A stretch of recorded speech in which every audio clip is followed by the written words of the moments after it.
Good morning, everyone. So, just show you. This is the finished one side.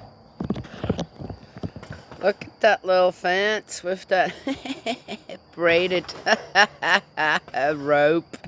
Oh, isn't that cute? Oh, I love it. It looks so cool, too. So homesteady. My daughter likes it, too, which is cool. Ah, dear me. What else is there? That's so much fun too. The children we were all doing something while I was braiding it, and they would all help. Said, "Go here, Rosie's. Here's another one." And it was so cute how appreciative they were too. You know, finishing up our work here with that, and "Whoa, Rosie, that looks so good." And my little granddaughter, she's like, "What else can we make out of that, Rosie?" I said, "You know, the way you're waving it around," I said, "let's try to make some fans." And they all want to go on a reconnoiter mission again. So I thought, I'm going to make us little hats with the leaves all going down, you know, so we can part and look. And I thought that'd be so cool. Oh my gosh. We're going to be the hoot of the neighborhood or something. And I told my granddaughter loves to dance. I said, "Hey, I'm going to make you a little skirt." And she's like, "Oh, I want to help." Yes. So I'm in my mind, I'm trying to figure out how to exactly do all that with just that. And there's some ideas, but again, it's like, okay, in your mind, it's all already done. I'll have to see how it works without any kind of string or this or that, which I might use some, but I don't want to, again, right? It's all, oh, hi, I got a little guy visiting.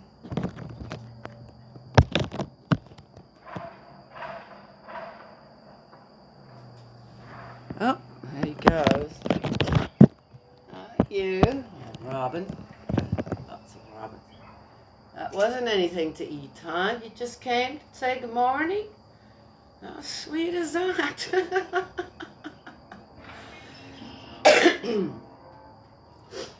So, something got me inspired to talk a little about something in my life from my childhood. That was just, it was something I read. I got excited when the teacher would say silent reading, you know, you just read silently in a book. And, for me, that was, or when you were done with your work and then you could read. I always had my book with me. I have to say, when I was a child, whatever book I was into, that went everywhere with me. It didn't matter. Yes? Isn't that funny? Oh my gosh. I ran into poles and fences and I don't know what on my way to school because I would read on my way to school. How does one do that, right? Yeah. Have an angel on either side. It's okay, this way, that way. You know, I'm reading. Except for a few times, right? Boink. And going, oh, whoops. What happened?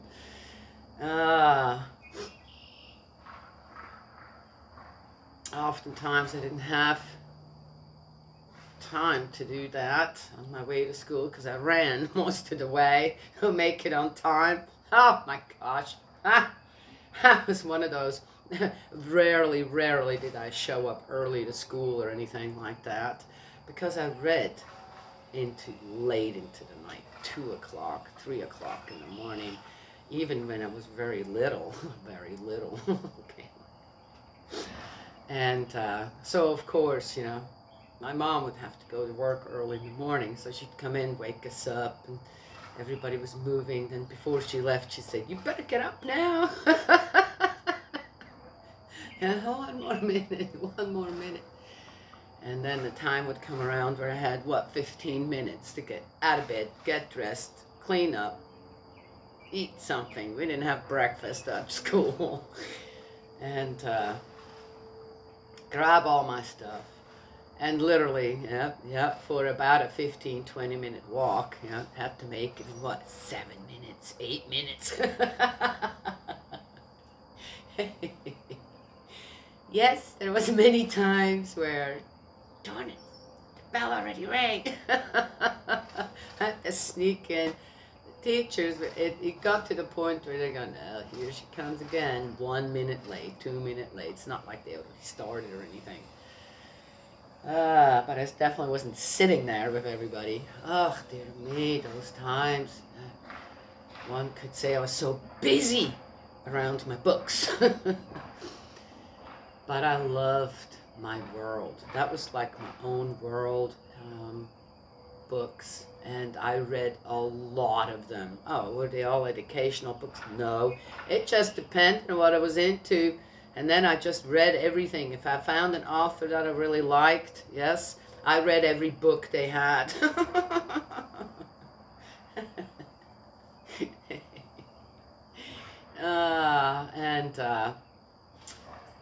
I was one of those picture readings. Not with pictures, but I didn't just read the words and let those kind of, it always became the scene. And however I decided it was described, and I understood it, and I just lived in that world. Yes, it's again, I guess it's the physical and spiritual unity that one can have, where, yep, you do create your own fantasy world in a way, if one wants to call that. And that's where I lived. I really did. As a child, that's where I lived. Oh, because I went through trauma and this and that, and that was my way to escape. No. I just liked it. That was a love of mine. And at that time, as I said, you're a child, you've got what you got around you. And I loved my silent world, where I was just me and did what me wanted to do, in a way, right? Yes, when my mom would say, let's go somewhere, or we had to go to some function or whatever, for me that was like, really? I could simulate a migraine, then I don't have to go and I could read. Yes, okay, I didn't do that, all right. But it would cross my mind, Anyway, so I wasn't, as a child, I wasn't big on getting around people. Again, that had its reasons as well. Unless we went into the mountains. Now that's, once I would get there and was in a surrounding, it was so open and a few people, right? Then that was very wonderful for me. So. And I remember I went to first grade, and I remember the teacher putting the alphabet up there, and I'm going, okay. I was already reading by the time I went into first grade. And I wasn't reading children's books. I mean, with pictures or whatever. I was already into reading chapter books, And I loved it. That's so funny at that time. And my mom would say, you need to go outside, which I did too, okay, by the way. It was a pretty good balance going on there. But she'd say, you need to go outside and play and this and that, reading, that's not going to be good for you. You read too much, that's not going to be good for your eyes, this and that, and I don't know what, and I'm a kid, and I'm going, that's I have to do with my eyes. I'm just reading. And I'm thinking now, children, okay, spend a lot of time playing their games, video games, and TV, this and that, which we had very little of growing up. And so it's like, go outside, stop doing this, do something. And here I was reading books. I was told the same thing. Oh, there you go, right? Yes? Okay. Interesting. Books. I still love books. I have a lot of them. But I haven't read a fiction novel or anything like that in probably 20 plus years. Doesn't interest me anymore. Been there, done that, yes. I remember every once in a while someone says, oh, you need to read this book, this is really good. My first is a fiction. Well, yeah, I don't know. Okay. And I would even give it a try here and there. I'd start reading and I can't. It's gone. I don't, it has no fascination for me anymore to read something that isn't non-fiction. I guess I'll just say it like that. Yes? None. I guess that's why a lot of this in the Bible here sounds fiction to me. And it doesn't compute. And again, maybe it was just the way it was written down. Again, written down in the way that people wanted it to be written down. How do we look really good, even though guilt, shame, and the blood on their hands is just apparent, okay? And how do you write something like that down then, that still sounds and looks good? Anywho, so there it is, the story, my story with books. God, I must have read thousands of books all through my life, thousands of them. I would go to the library at least twice a week. Also, one reason was because it was quiet there. I could sit there for hours and read. As long as I knew my mom wasn't coming home yet, right? Yeah, that was a no-no. I mean, it was one of those, she knew, most likely she'd call the library and say, is my daughter there? And you send her home. But, what was that, or the woods? Yes, as I got a little older, gosh, what was I, between 8 and 12, you could find me in the woods, yes. We had this, we walked past this one cloister, there was nuns there, beautiful little place, and you got way up into the woods. I think I said that in another video. There was a hermit living way up there, which I met one time. Yes, it was a very interesting meeting. I remember that so well. I could see us just, he came down and I went up, and it was like this silent kind of almost meeting of two people who somehow knew each other, but we didn't know each other. Very interesting. But then you kept going and you came to this little, it was man-made, what's it called, a brunn, water, where there was water, little well, water, and a grotte, called it a grotte, I don't know what that's called in English. And there was Mary, yes, in Switzerland, Mother Mary is in many different places where there's supposed to be healing waters and stuff. And I would go there, and I spent time, a lot of time there. Loved it. I just loved it there. It's just so peaceful, and yes, I was also a kid who liked going to graveyards.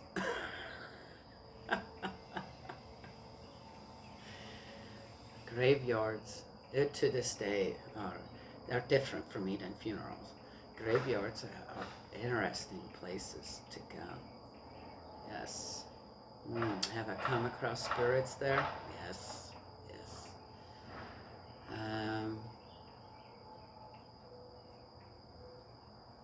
It's not a quiet place. I remember walking through it one time as a child at night. I did that several times. I don't know why I would do that, but I did. And it was noisy. Really, really noisy. I remember that. But I didn't feel threatened or anything, like some spirit would attack me or possess me or something like that. But it was noisy. I was all alone there, but it was noisy. And the one thing that attracted me very much as a child in the graveyard were the graves of children. And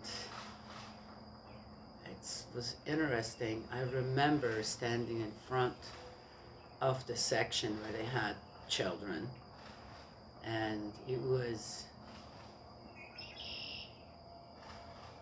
like there was like this holy feeling around it, a holy feeling.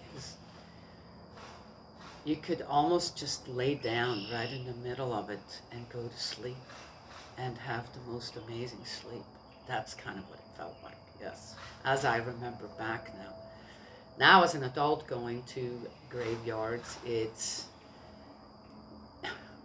that's going to sound weird again. I literally have, there's communication starts, and you have just a regular conversation like you would have with anybody else. Sometimes it's literally, I need a prayer. Can you please send a prayer? Can you plead for me? I'm not sure. I mean, if you think it's going to help, yeah, I need a little help. So where's your family? What's going on with the family? Well, you know.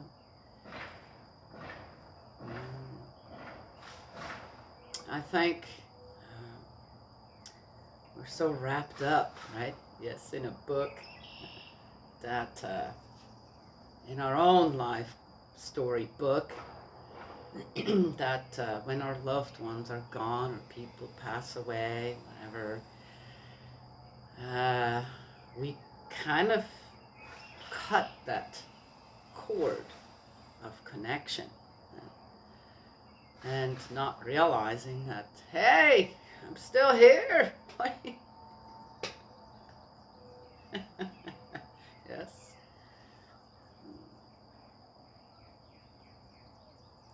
Oh, anyway. I'm totally zoning out and getting into my experiences on graveyards, which are more or less always the same. I could tell you stories and it wouldn't make any much sense, right? So does it work? Well, there's one thing that I found from graveyards. I never left with a spirit. They stayed. It's as if they couldn't go anywhere. Well, then what about the ones? Yes, interesting, I have to say. Yes, I don't know. I have no idea why some things are the way they are when it comes to spirit world. And yes, maybe I'll gain more clarity as I get older. But as far as why is it that way? Why? Yeah, I don't know. I have no idea. And then, as a child, maybe also, even as an adult, they have protection around me that spirits just don't cross the line. Yes? How about spirits that aren't so cool or good? Or, well, that's again in the eye of the beholder. Right? What do you call good and what do you call evil? Right? Absolute evil is stuck in spirit world somewhere. It's what it is. I found that the demonic stuff and this, that, evil spirits and who knows what, that people talk about, 99% of it has nothing to do with people's past.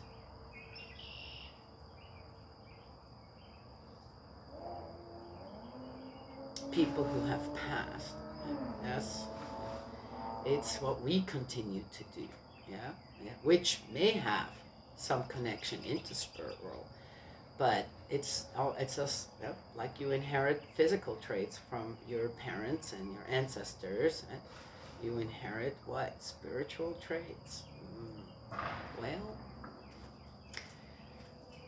I have witnessed a couple of possessions where I have no doubt that was not the person I saw physically, and it was a interesting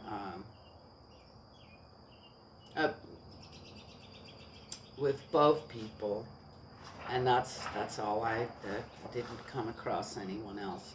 2 people in my own personal life was enough.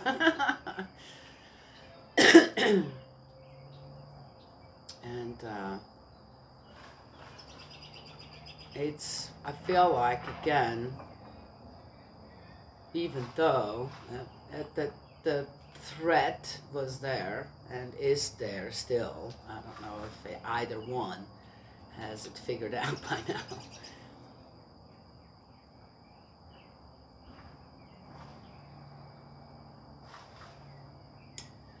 It was so fear-based. It is so fear-based, right?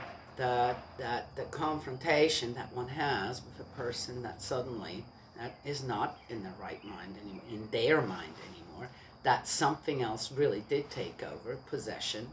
It's a possession of another spirit. That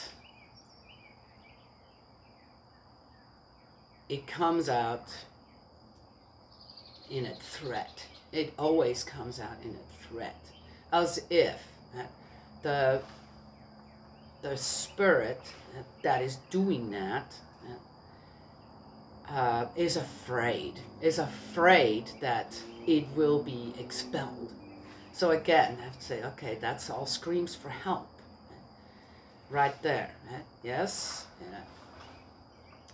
It's difficult to explain that, isn't it? Maybe I'll make another video about that sometime. Maybe we'll come across here in the Bible with something. I don't even know I'm talking about that this morning. I find that interesting. Why did I start that? Graveyards, spirits.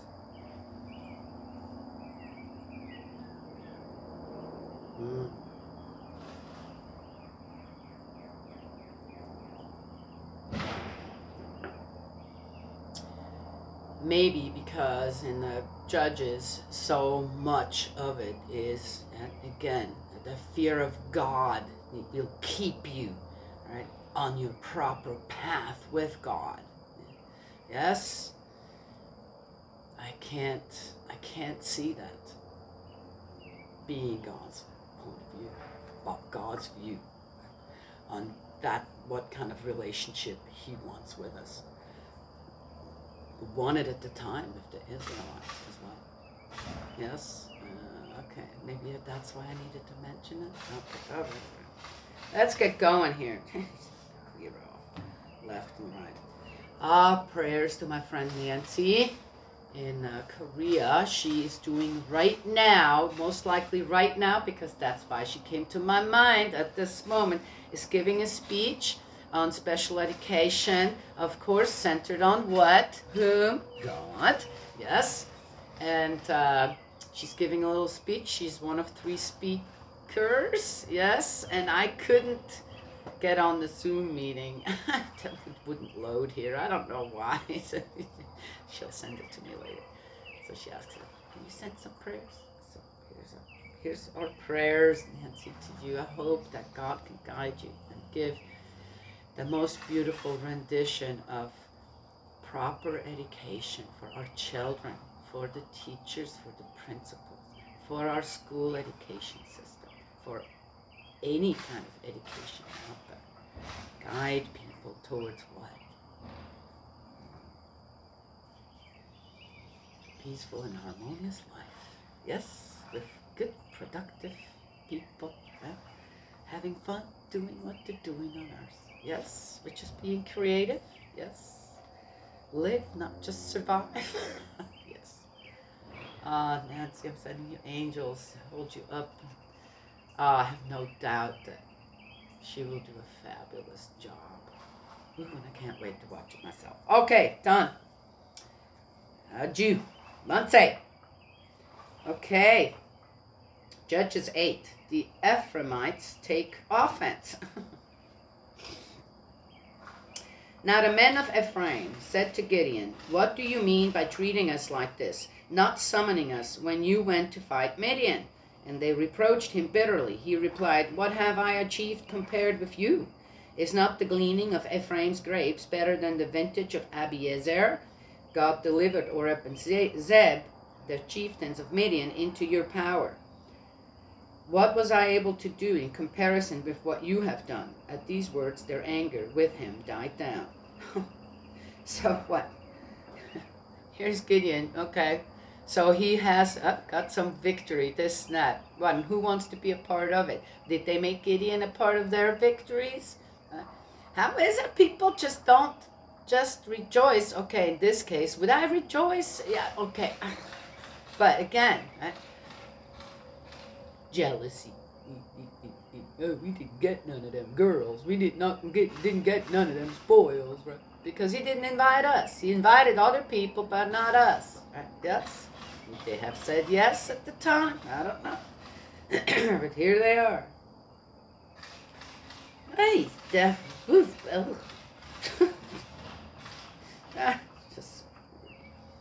Gideon's campaign in Transjordan. His end. Gideon pursues the enemy beyond the Jordan. Gideon reached the Jordan and crossed it, but he and his 300 companions were exhausted with the pursuit.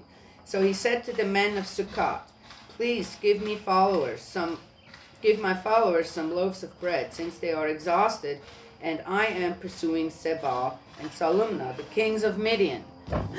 More of them. There's more kings? How many were there?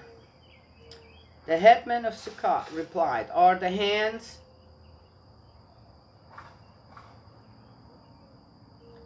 of Seba and Salumna already in your grasp, that we should give bread to your army?" "Very well," retorted Gideon. "When Yahweh has put Seba and why can I not say that? Salmunna into my power, I shall tear your flesh off with desert thorn and thistles."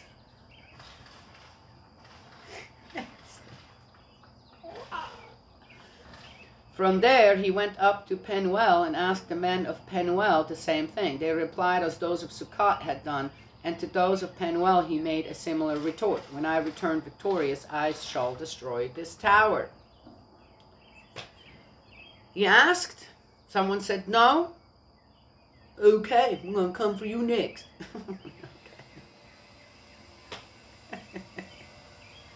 All right then.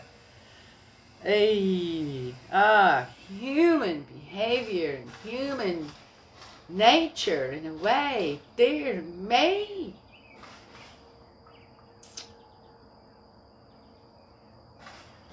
Where's the give and take? Yes? I don't even know if he's going to go. If Gideon's going to go. So he's asking the enemy for something. The enemy's like, nope. Right? Well, I'm going to come for you next. There's no give and take happening. There just isn't any give and take happening in Canaan. None. One side of the Jordan, the other side of the Jordan. It doesn't matter. Right? And here, what was the first thing we read about? Right? Again, the inside fighting, the inside unhappiness. Right? Kind of the same thing. It's just, dear me, what happened so many thousand years ago with people? It must have been frustrating for God. If anything, it must have been frustrating. More than anything. Well, anyway, can't. The defeat of Seba and Salmunna. Seba and Salmunna were in Karkor with their army, about 15,000 men, all that was left of the entire army of the sons of the east. Of men bearing arms, 120,000 had fallen. 120,000. Wow. Wait. So you're telling me that 300 people from Gideon's army managed to kill 120,000? Okay. I'm supposed to believe that? Well, they had God on their side. This, not. All right, I'm supposed to believe that? Come on now. I don't believe that. But, hey, you know what? Sounds good. Gideon approached them by the tent dwellers' route, east of Nobah and Jokbeha, and attacked the army when it thought itself in safety. Seba and Salmunna fled. He pursued them. He took the 2 kings of Midian prisoner. Seba and Salmunna and the whole army he routed in panic. 300 men already exhausted. They didn't get no bread or this or that. And you're telling me that he killed another, what, 20, 12,000, 15,000 men. Really? I'll tell you what, the ego of the Israelites must have been, you can't even see it. Okay? My feeling again is, no, that's not how it happens. And it says in the beginning of Judges, right? Yes? It's more about getting to know the people, what? Who led afterwards the Israelites. And here are the stories made around them. We know how that works. It's called, this is all throughout history like that, right? It's, to me, one thing that I have a really hard time understanding, regardless, okay, if you grow up with it or not, is all these gods out there that people have invented, right, and made statues out of, this and that, and are praying to it. And think that if I do something here for this god, then, okay, really. Not even animals do that. Animals don't do that. Because every animal is under the principles of creation. Yes? Every animal has a specific function. Yeah? If you go and read up about a pest that you think is a pest, go read up on it, on why. What their function actually is. There's a lot of people out there who've done a lot of great studies on animals, this, that, and what their function is to keep, again, our atmosphere, our earth, this and that, the ground, the soil, everything going nicely in a balance, right? Yes, and are very important. Even the roly-polies. Right? I think I talked about those in another video.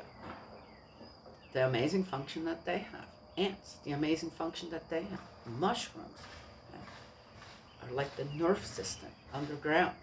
What an amazing function that they have. And if we didn't have them, what would happen? Okay.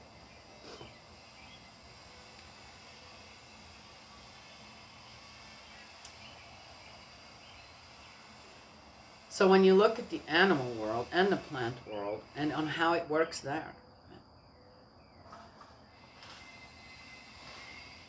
how did people come up with all these invented fantasy gods? For what purpose? We're the only species on Earth supposed to figure out why we're here. It seems like. What purpose do we have? What purpose do we have? When it comes to the physical, the principles of creation, what purpose do we have? None. Zero. It's true. But under the principles of love, we have a great, great purpose. Yes. To really, truly be what on earth?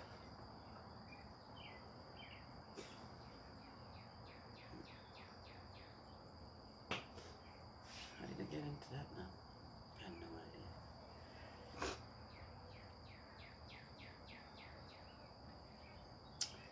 So, what I see again here, in the way things are written down, it's like reading a fiction novel, a fiction book. Yes, because I know in the physical this doesn't make sense. Just as gods all over the world that people has invented, and I think this is often it wasn't even the commoners who invented them, right? Yes. Who invented gods, this and that? Who made themselves into gods and I don't know what? Yeah. It's a job, people. It's a job. Okay. Daniela, you're having way too much fun with this. It's better that than going, dear me, what happened all these thousands of years ago? Oh, no wonder. Gideon's act of vengeance. After the battle, Gideon came back by the ascent of Heres. He caught a young man, one of the people of Sukkot, and questioned him, and the latter wrote down the names of the headmen and elders of Sukkot for him. 77 men. Questioned him. He caught him and questioned him. Why don't you just say? He tortured him. Okay. Gideon, son of Joash, then went to the people of Sukkot and said, Here you see Seba and Salmunna, about whom you taunted me and said, Are the hands of Seba and Salmunna already in your grasp, that we should give bread to your exhausted troops? Also, I don't understand that. Why did they ask him that? And what did that have to do with already having the two chieftains or two kings, right, seized, or are about to? Why did they ask that? What does that have to do with giving some bread to his soldiers? I'm not sure. So there was more, but we're not getting that. He then seized the elders of the town, and taking desert thorn and thistles, tore the men of Sukkot to pieces. Ouch! He destroyed the tower of Penuel and slaughtered the townsmen. He then said to Seba and Salmunna, The men you killed at Tabor, what were they like? They replied, They looked like you. Every one of them carried himself like the son of a king. Gideon replied, They were my brothers, the sons of my own mother. As Yahweh lives, if you had spared their lives, I would not kill you.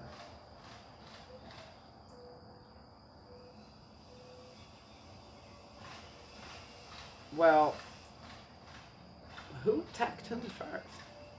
I'm not so what's this Tabor? What is that? Was that something ahead of time? We're just not getting enough here. Yep, and no doubt the Israelites were the only ones who have brothers and sons and mothers and sisters. Yes, I get it. Nobody else did. It was just about them. I just don't know. I can't follow this properly. It's just a guy. It's a guy thing. To Jeter, his eldest son, he said, Stand up and kill them. But the boy did not draw his sword. He dared not. He was still only a lad. Seba and Salmunna then said, Stand up yourself and strike us down, for as a man is, so is his strength. Then Gideon stood up and killed Seba and Salmunna, and he took the crescents from round their camels' necks. Huh? What does that mean? I have no idea. So here's Gideon telling his young son, Go ahead and kill them. Good exercise. And the boy didn't want to do it. Why not? He should be all gung-ho, like Gideon. Why is he not? You see, this is telling us something like that. And then what do those other two say? Oh, I looked at that boy. Oh my gosh, come on now. And tell Gideon what? Be a man. Do it yourself. Kill us yourself. Don't make your boy do it. Interesting.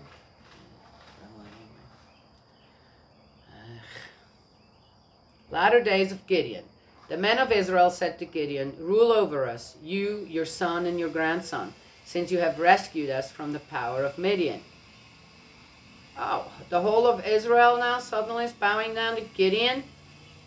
Interesting. But Gideon replied, I will not rule you, neither will my son. Yahweh shall rule you. Gideon went on, However, let me make you one request. Each of you give me one ring out of his booty, for the vanquished had gold rings, being Ishmaelites. Well, we shall give them gladly, they replied. So he spread out his cloak, and on it each of them threw a ring from his booty. The weight of the gold rings which he had asked for amounted to 1,700 shekels of gold, besides the crescents and the earrings and purple garments worn by the kings of Midian. And besides the colors round their camels' necks. From this Gideon made an ephod and set it up in his town in Ophrah. All Israel, following his example, prostituted themselves to it. And it was a snare for Gideon and his family. Oops. Now, okay, I could say several things to this, but again, it's... So did Gideon with the gold rings and then all this...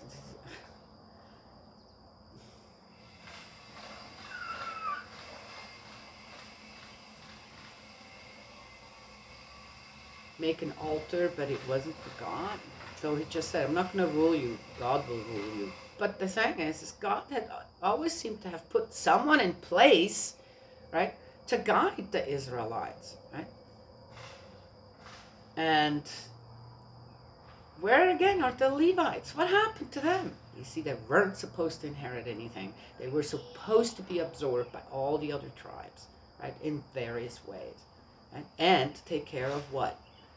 The tent of meeting. Yes, but it seems to have all disappeared.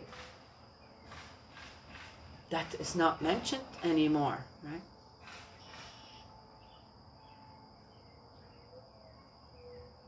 Well, anyway. Thus Midian was humbled before the Israelites. He did not, it was a snare for Gideon and his family. That was it. We're not hearing anything else? Well, let's read on. He did not raise his head again.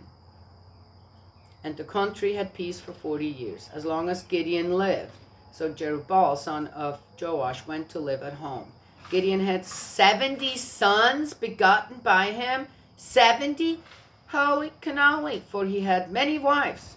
His concubine, who lived in Shechem, also bore him a son, to whom he gave the name Abimelech.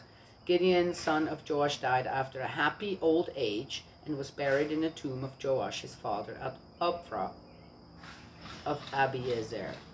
Man, I bet you most of the guys who read this go, oh yeah, I wish. Right? Yes? Wow. All right.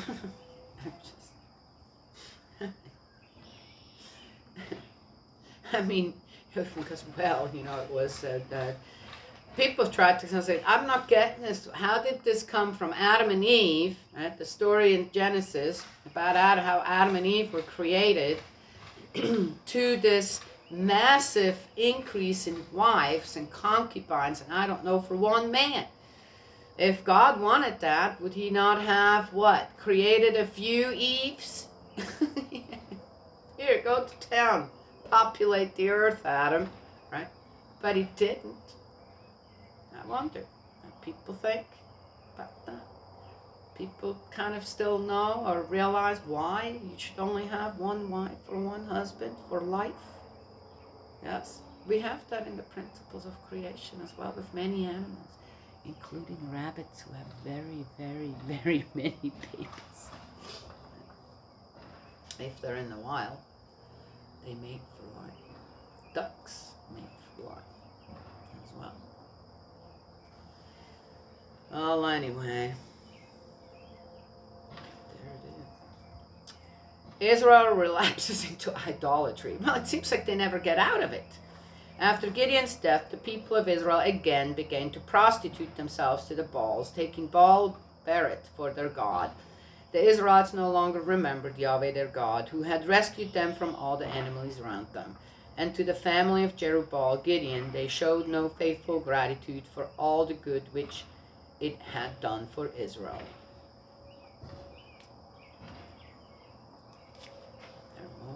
That's it. Well,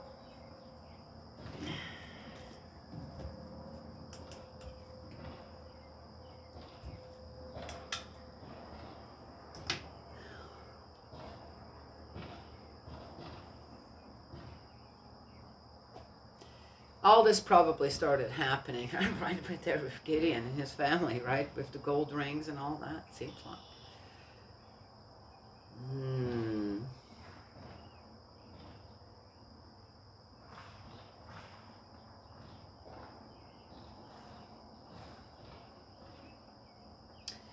There is something I learned from the divine principle and from Sun, Myung, Moon, and Hak, Jahan, Moon, the true parents, and Jesus, that home church was really important, was a part of, okay, your family, restore your family, right?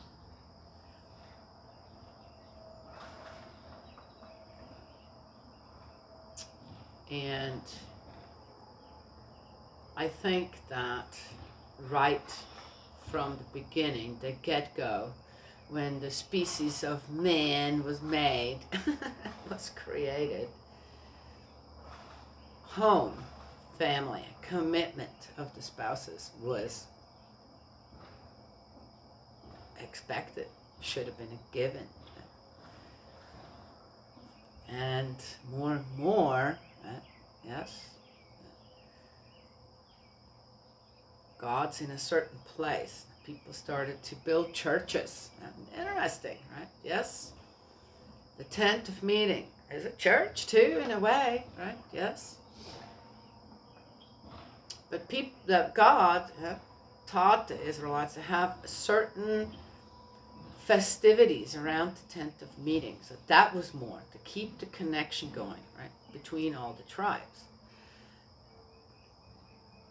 And the place to go also figure out some things that they came across, trying to figure out what to do about it. Okay.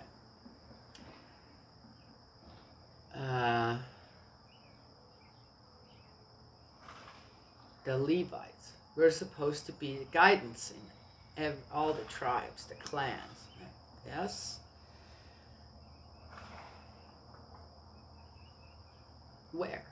Just by the tent of meeting. They weren't allowed to. They were not given land. They were not given an inheritance. And the reason for that was what? So they didn't get too busy doing their own thing instead of guiding the people. According to what? God's laws. God's guidance, true guidance.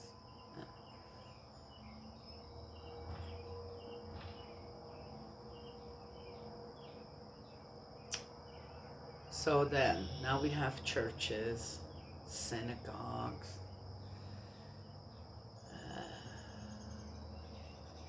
mosques, where people go, right? Yes, and do what? And what does it look like at home? Every home, every family should be a church. Then you're called holier than thou or something? Why? Why is God just in churches? Or the 10 Commandments, that's when you go to church, that's when you show your best. You go back out into the world, and home, and what? That disappears suddenly?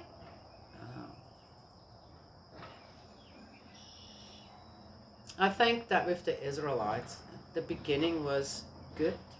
It was good.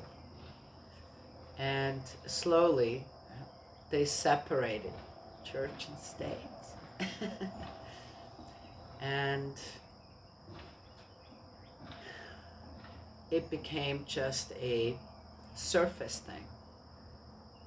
The fear of God, the belief in God, the worship of God, the acknowledgement of God was something that you showed to others, but it didn't go deeper within you. The children here, they like talking about God and angels and Jesus. They do.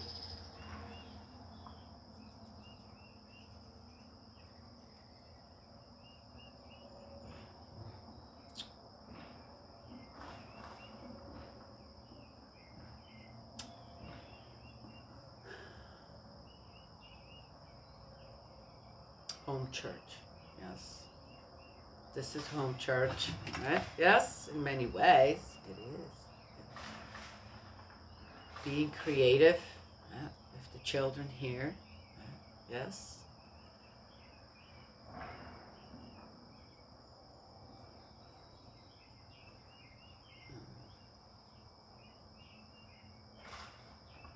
Oh, I'm zoning out again. So there it is. Yes, every family. We don't fear God in our home either. That's not, if you teach children that way. How is God represented in every home, in every family? How? Through the principles of creation, or the principles of love, a combination of both. And what does that include? What does it? What does it include?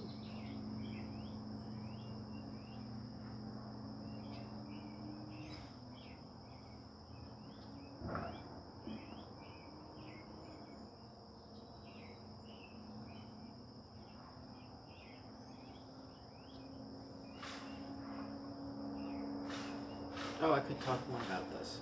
A lot more. So, while I'm here, yes, what am I doing? As the matron. Not the owner. Not the head of the household. The matron in the family right now. Yes. I guide through inspiration, excitement, especially through the children, but not only. Yes. I marvel at my daughter and my son-in-law.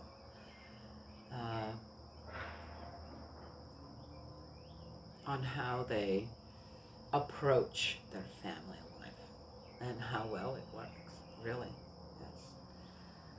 Yes. Beautiful little family.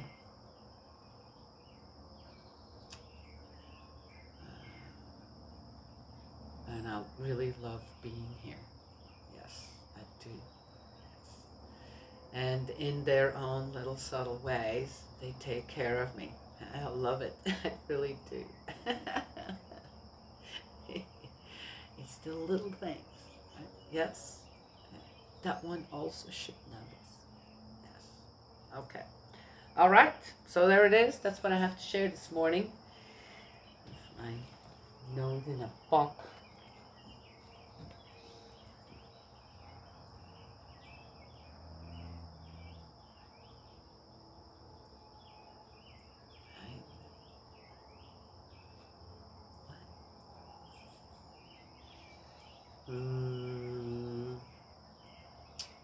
Going to clean house today, a little bit, yes. They also have a great vacuum cleaner. I think I mentioned that. They do. Very easy to work it. It works well. Yes, good piece of equipment right there.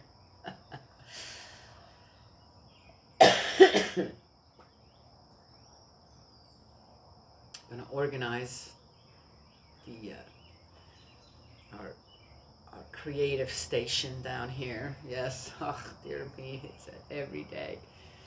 And the money output so far has been zero. Isn't that amazing? All things that need to be used up, this, that, right? Yep. And yep, we're gonna have to start keeping the pizza boxes. Everybody loves pizza here. Yeah, I'll eat it too. It's good pizza. So, and the one part, the top part, is perfect to make into. Again, to paint canvases. So, why use it? Why go and buy more if you have something that works perfectly fine for that? Right? Yes, you can make that look very good too. I'm a definitely an expert at making things that could look funky, make it look good. Yes, with a little extra love and care and creativity. Yes, that's kind of how family life is too, isn't it? Love, creativity, care.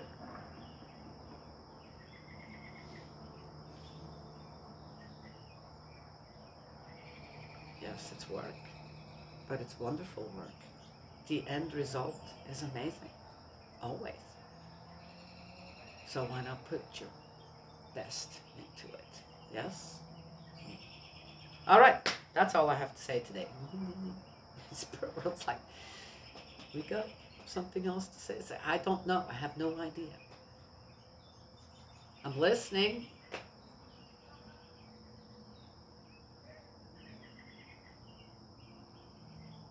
Oh.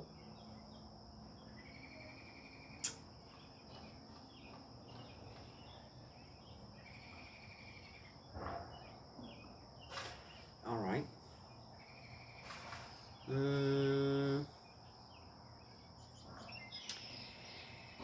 Everything that I do, I can't do by myself. I feel that from childhood, since childhood, as soon as I was kind of conscious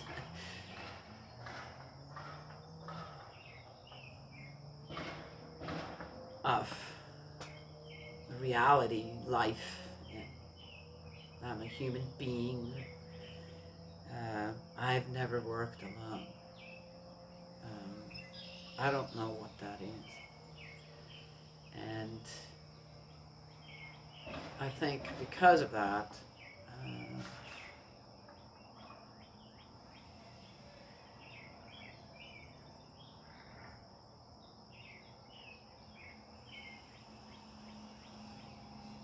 I can't say it that way, because so Spirit World basically wants everyone to know. Remember, we're there. They forgot Yahweh here. They forgot. They just forgotten. They've forgotten God. They've forgotten all the... They just became stories. As this is all just stories now. Right? And who knows how they are written down properly or just for the benefit of the few.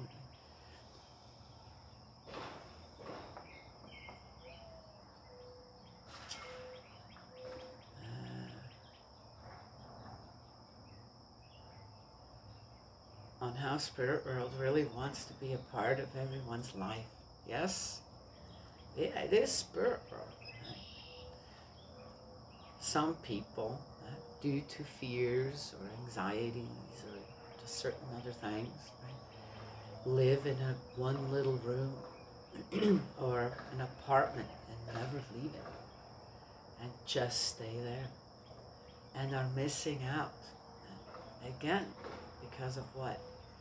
On many things that, if they were a part of, could be so much better for many other people, because often they're wonderful people.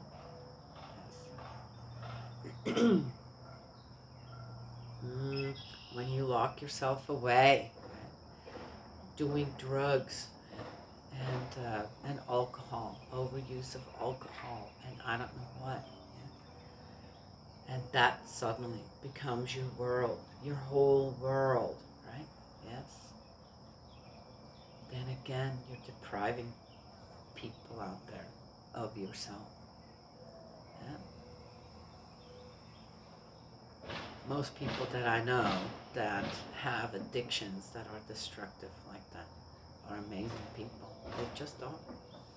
They're so sensitive to everything around them. Yes.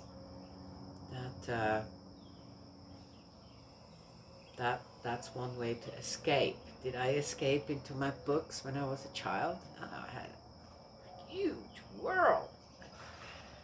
And I lived in the other world as well, of course. But addictions are a bit something different. Yes. Where you start to hide away yourself. You're still there. People can still see you. They know you're there. All they see now is your behavior, and it's destructive for oneself, people around oneself, this, that. But your true self has been hidden away.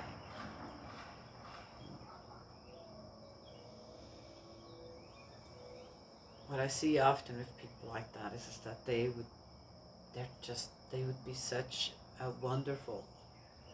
They would be such wonderful people to be around otherwise. And because they have such a sensitive nature, right, it's difficult for them to face the callousness of many people out there. Yes? Crude. People are crude. So, but Spirit World, just open yourself to Spirit World. Okay, ready now? What do we do? Good, Spirit World. Yes?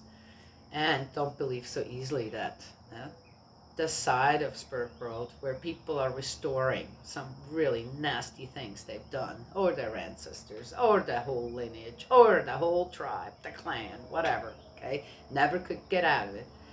Don't believe so easily that they have such a great hold of mankind, okay? Yes, religion will tell you that, but it's not true. It really isn't. So open yourself to good spirit world. Yes? Yeah. Invite, yes, God into your life. Yes. Again, it's okay to pick up this book and read and go, holy cannoli, you guys. Right? Rather than trying to figure out, okay, how can I make this true? It doesn't sound true. How can I make this true? Well, if it's not true, it's not true. Done. Right? But we can still learn the lessons from it. Right? Yes? Kind of start to understand in today's world why certain things are the way they are. Because even at that time, instead of accepting God, Yahweh, into their life, the Israelites decided, I'll do whatever I want. My way. The Spirit world says, don't just do it your way. Let's do it together. Let's do it together. Good now?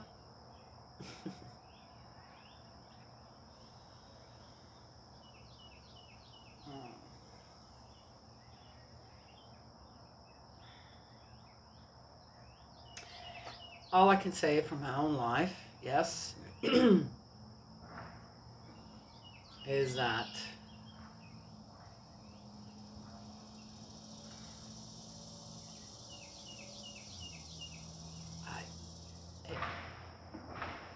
if I'd had to pick something that was bad, right, in my life, I mean really bad, I wouldn't know what to say. But what was really good in your life? What was really good in your life?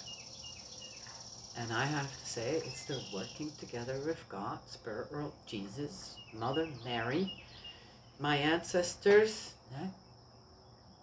good, not so good, and always found that, wow, heck, we just elevated ourselves as a clan or a tribe a little bit. That went right.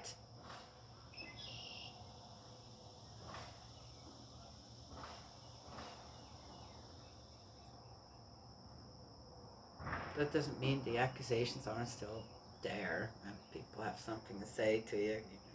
Okay, well, I was there. I was there too. Did my best with what I had. Yes? Okay. I'm good. And I'm good. Keep trying. Yes? Don't let a few accusations, a few bad words, a few this or that, and the negative get you down. Lock yourself up in a room or something. That's silly. Don't be that way. I want to tell you, Spirit world wants to tell you, don't be that way. That's not fun for them. So again, yeah, they want to have fun on earth here with us as well, right? Yes, okay. Well, aren't people spiritualists? This, that, do I don't know, do what? Because they want to have that give and take with spirit world. Because it's fun. People who like to, yeah, make the universe a part of that, the stars, the moon, the sun, and this, and that. It's all connected to God too. Why are people doing that?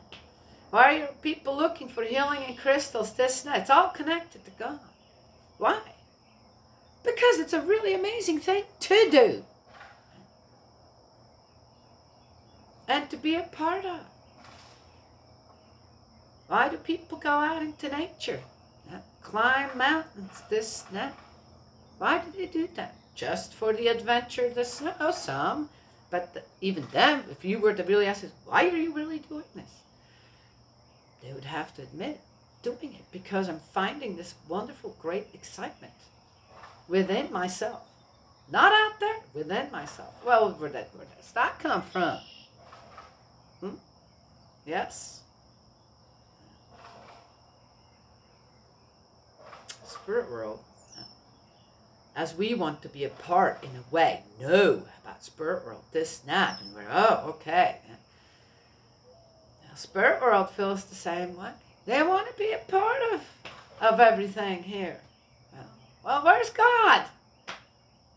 Where is our Father in heaven? Where are our heavenly parents? Now see? So of course, we'll be a part of everything. Look how far we've gotten with communicating with people all around the world through a little device like this. Pretty amazing. Yes.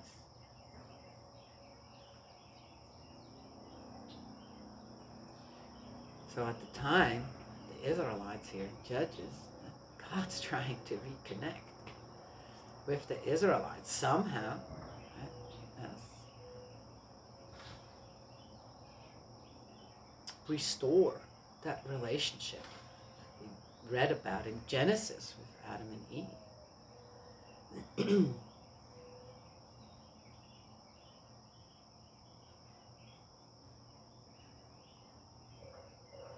So when the two worlds work together, like they work in my life, for example, it's amazing. It's amazing on how you find always the strength and creativity to always make the best out of whatever you come across, wherever you are. And yes, I started 2 or 3 times in my life at the bottom. At the bottom. Complete bottom. Bottom out. Look at, okay. Yes. Oh, if you guys would know what I have in my mind right now, what I'm going to do when I get back to the farm.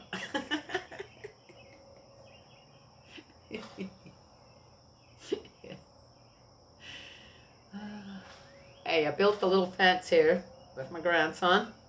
Yes. It's all came from nature. It'll go all back out into nature. Yes.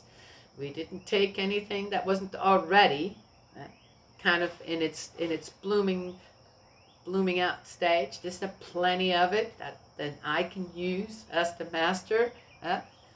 Yes, on earth here. Make use of. Didn't cut down a live tree or anything. It's already on the ground. The few sticks we needed to just do what? Keep my vegetables safe from the 2 dogs here who just love to walk right through it. They're big dogs, big paws. Yes.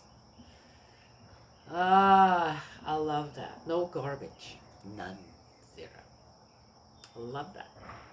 Yes, yes, yes. Today, I'm going to do a trial run with the clay. I think it's going to work. This stuff here that they have here, this place, lots of clay in the ground.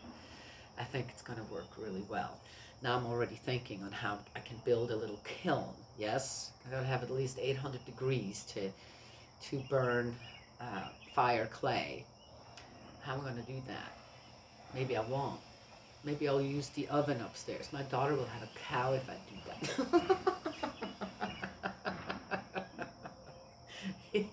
I'm thinking, I'm going to work it out. Spirit World's going to help me. I think, hey guys, come on, give me a good idea here. Working together with Spirit World. I'm trying. They're really pushing this.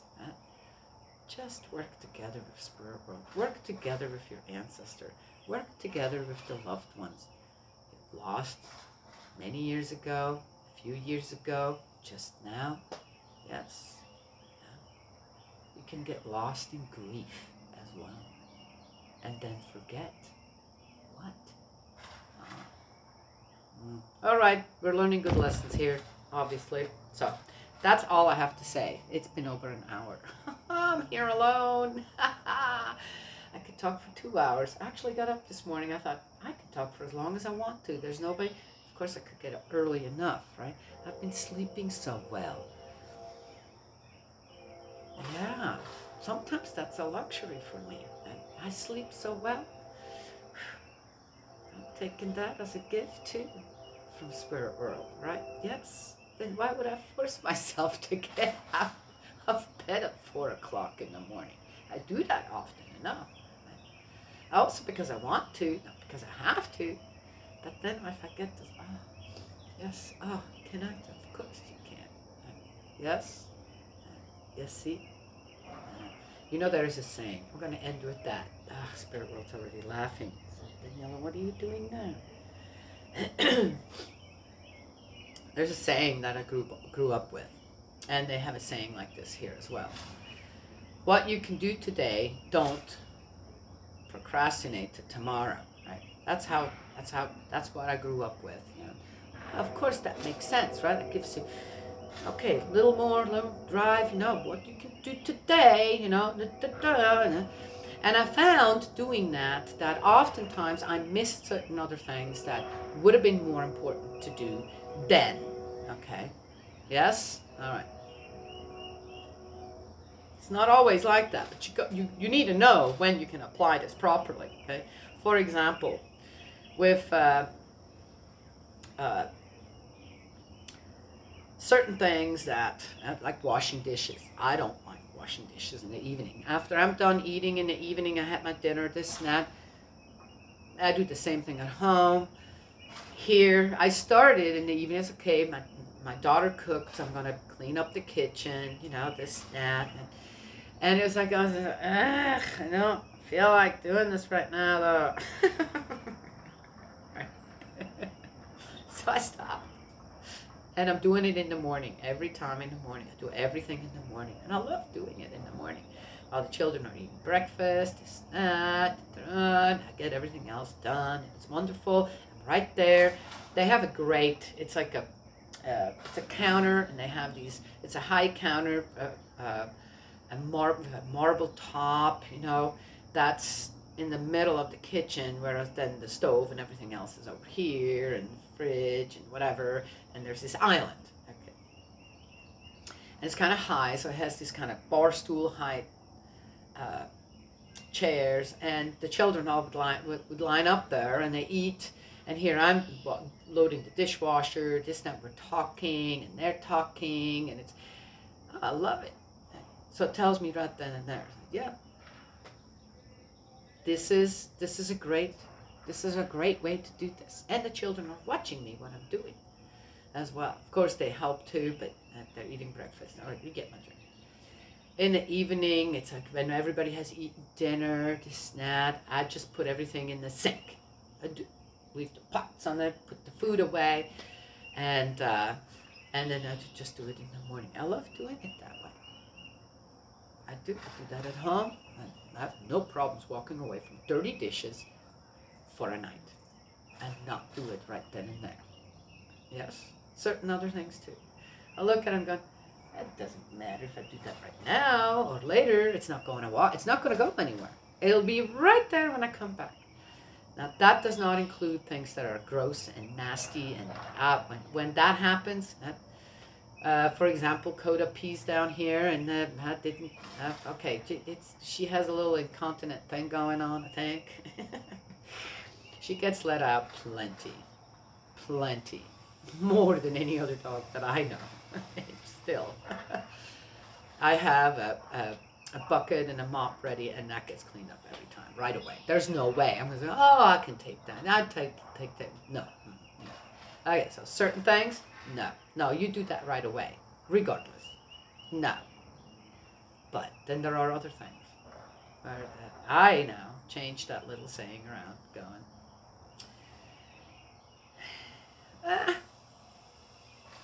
why do today what you can do tomorrow as well?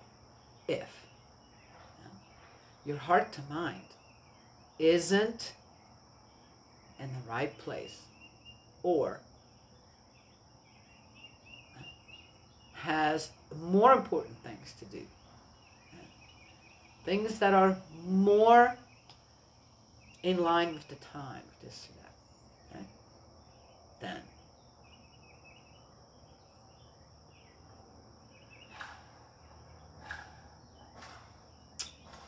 so yeah, I changed a few things like that around. Yes, it's okay to let certain things just go for a while. Yes. Because maybe the family needs a little more attention. My spouse needs a little more attention right now than the house looking spick and span for example, right? Yes? Okay. As I said, don't be filthy. A little mess is fine. Just don't be filthy, right? Yeah. Okay, enough. Now I talked way more. This is yeah. Don't give people any bad ideas. It's not a bad idea. It's a good idea. That we do. Ah, yes. I found that the more harmonious and peaceful one creates their own life around them, okay, around them, within them, right? Then you also know the spirit world. I can't see how that doesn't happen. I find when I've talked to people, still do talk to people, that's exactly what happens.